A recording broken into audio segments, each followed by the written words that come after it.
Okay. Right, so we are continuing our discussion of natural magic.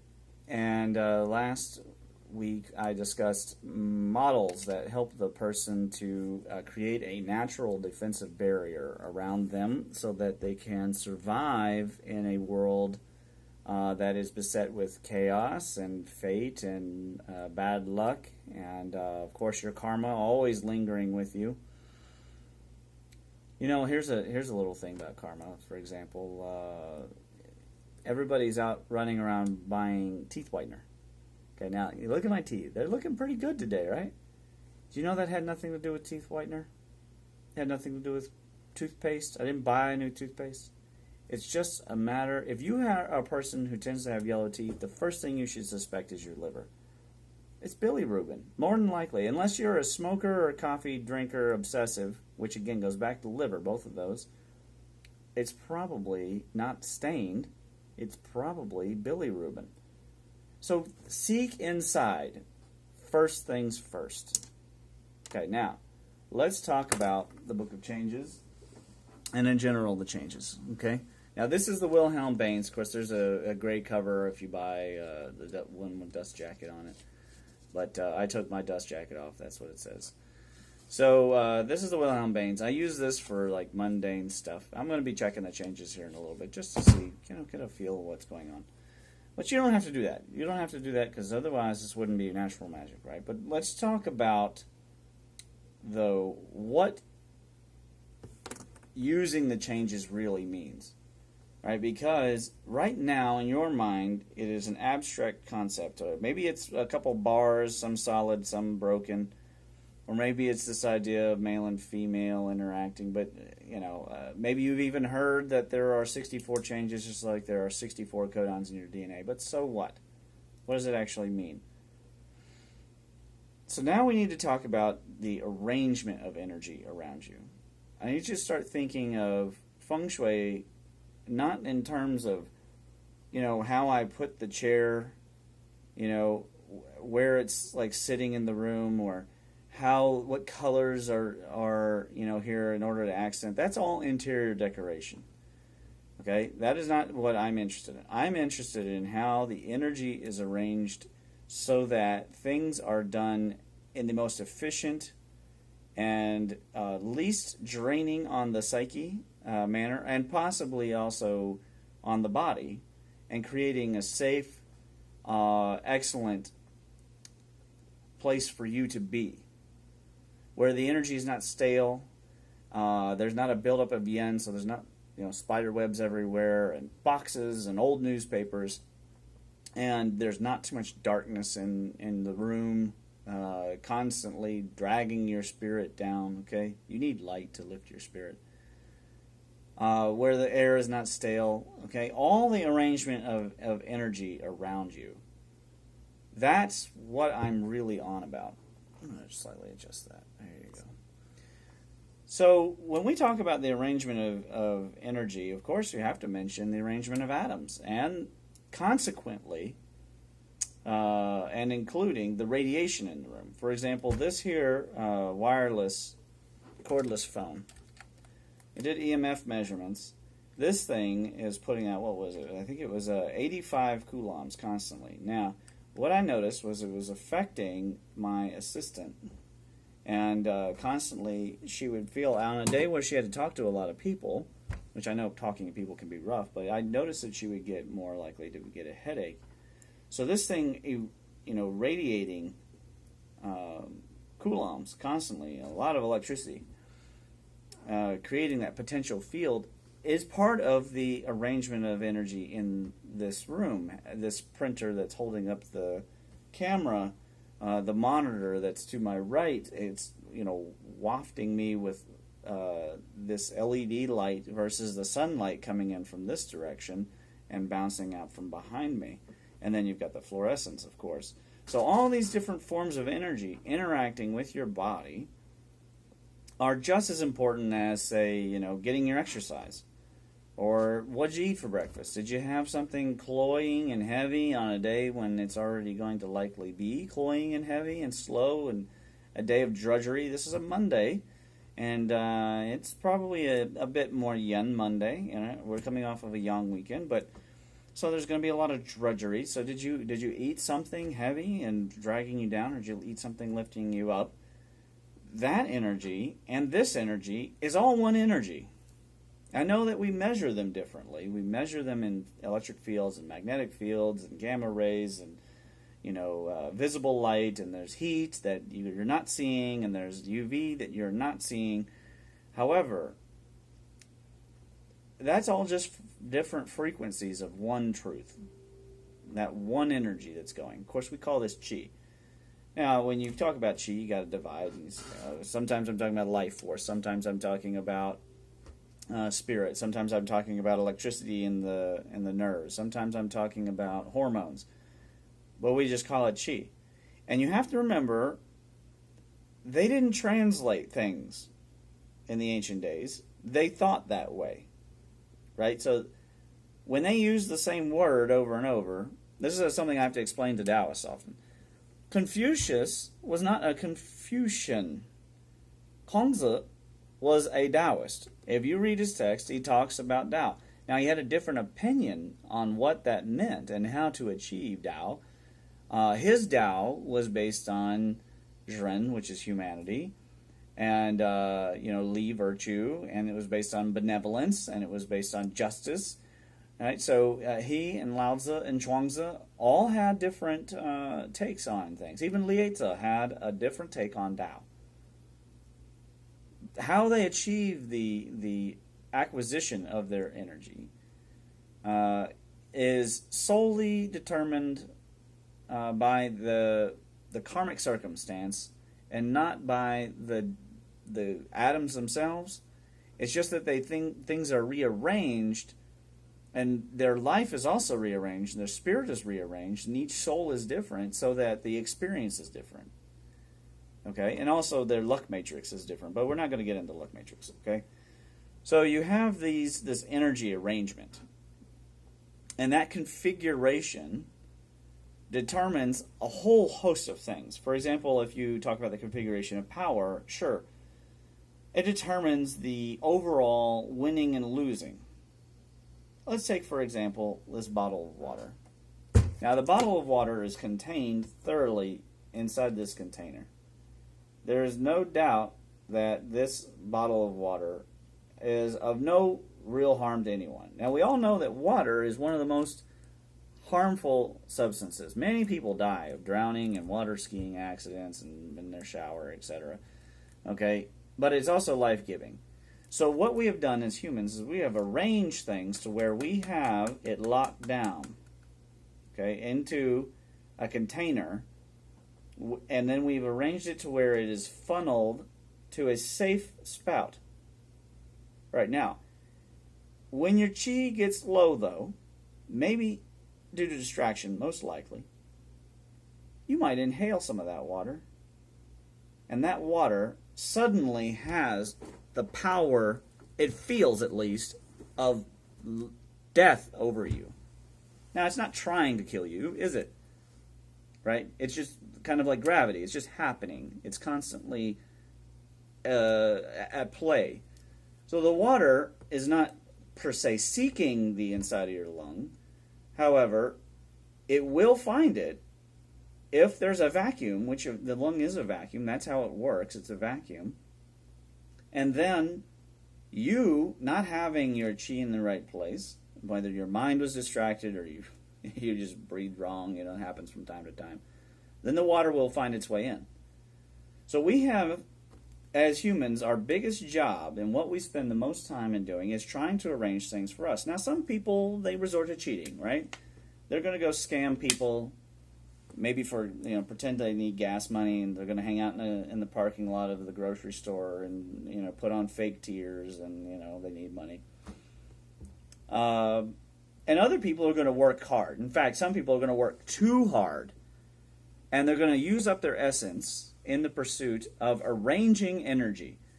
And their arrangement of energy is usually centered around money. They want to arrange the energy to where it falls in their bank account, not realizing that ultimately it came from their essence. Okay? Now, when we use these changes, what we do is we stop and realize that everything has its season.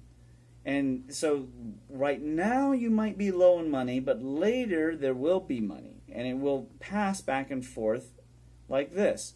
And there will be a quiescent period where you don't see what's happening. But you can safely assume, via law of rotation and law of conservation, that it will rise again, and there will be a peak of the money and the disappearing of the money. Do you see that? Okay? So everything having a birth, a growth, a peak, a shrinking, declining, a death, and dissolving away. And it keeps going over and over. You can rely on that then. You don't have to overdo anything. You don't have to try and force the situation. So you're trying to woo away your money, let's say. Then you can arrange your life around what needs to happen now. Now, as a society, we've done this pretty well. We've said we've got a 40-hour work week. People are going to work 5 days a week. And we're going to have rent due on the first of the month. And all your bills, for some reason, on the first of the month. But technically speaking, you can rearrange all this. And yet, you can see also, as the society has lost Tao, that it has lost this regularity that we realize. Now, sometimes you've got to fight the social programming. I get that. Believe me, I get that. But the other times, you just have to go with the flow. So your next stage in natural magic is learning how to not fight that which comes easy, and to simply arrange that which is around you to follow the changes. Before you start seeking to manipulate via the changes, to look at the situation and go, I need to be more firm or more flexible. I need to expand or contract, right, which is all happening in here and here. Because if you speak about it to your friends, you're going to leak it away. Everybody knows this. You start a diet, don't tell people about it, right? Because then you'll stop. When you really start to work natural magic, it happens inside. But before you get there, of course, we talked about you got to remove blockages. You got to arrange your life, but you need to also arrange the energy around you. You have to spend time clearing up the junk around you, and clearing up the social junk around you, and clearing up the financial junk around you, to where all the junk is transformed in the same way that you have to transform the mucus, the phlegm, the dampness that you consume or are exposed to via the environment. Because if you don't, the chi will not flow. And if the chi doesn't flow, your hands will get cold, your words won't be even, your emotions will waver, your right and left hemispheres will not be equal, you'll get injuries on one side or the other side of the body. You'll move too much to the front to try and be, to control. This need to control the situation. Getting pinching in here and frozen shoulder. You get that all week long, people coming in like that. Those things will keep you from doing any kind of natural magic. No matter, try as you might. You can pray, and you will, when the time is right and the alignment is there, your prayers will be answered. But the rest of the time you'll be sitting there going, why isn't something happening for me? Well, because God's not on your schedule. And the spirit world's not on your schedule.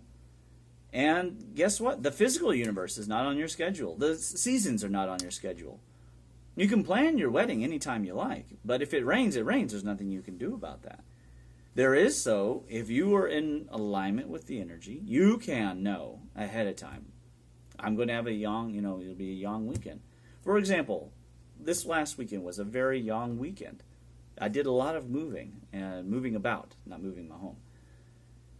I know next weekend is probably going to be a yin weekend. Now, I think I should probably rest that weekend. I normally go out and do my research. But I'm contemplating it, okay? I'm still human, so. However, in my heart of hearts, I know that it is a good weekend for rest of the physical moving, and then instead moving the spirit and moving inside the body. So we have to consider,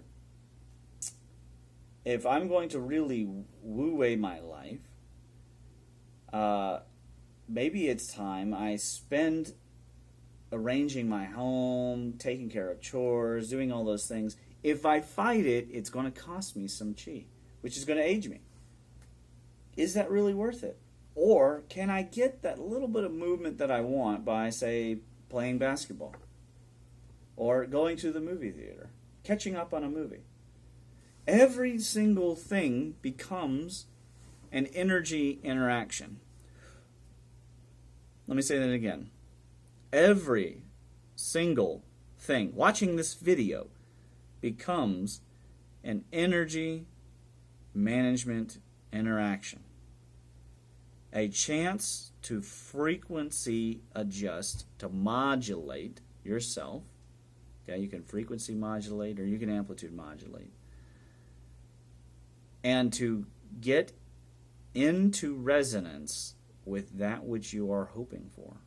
Whatever that is. And I'm not here to judge. Everybody's looking for something different. If you're hoping to be in resonance with the Lord, then this will enable you to find that frequency and stay with it. If you are looking to manifest a new home, same thing. And both have their place in the practice of spiritual alignment. And the Book of Changes calls that learning to subconsciously obey heaven's will and the laws of God. In which case, of course, we were talking about the 8 laws, the Bhagavad Dharma. And in falling in line like that, becoming Tao, and therefore having De. Becoming Tao and De. Not seeking Tao, De. Reading the book and hoping, oh, this Tao Te Ching is going to make everything better because it makes me feel good because I can be whimsical and escape and I can. My mind is on a mountain somewhere in the ancient China. That isn't finding Tao De. That's projecting. And there's no problem with projecting. Sometimes, you like to watch a movie or you want to read Harry Potter. I don't really care. I'm not here to judge. I'm just here to let you know to perform natural magic, to really have control over this mechanism that is in here.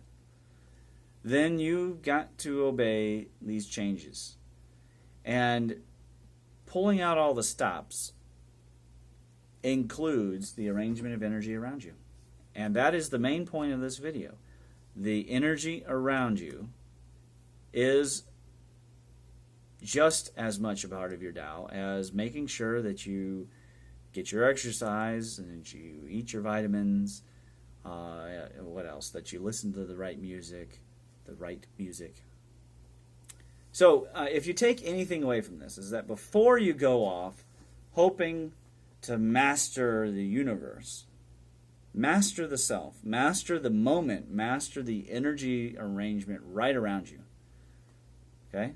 And it doesn't hurt. Make a to-do list. I make to-do lists all week long. Now, I'm pretty balls to the wall. I make very, very intense to-do lists for me because I know I can handle it. For the average person, I recommend the same thing that was recommended to Charles Schwab. Get you an index card.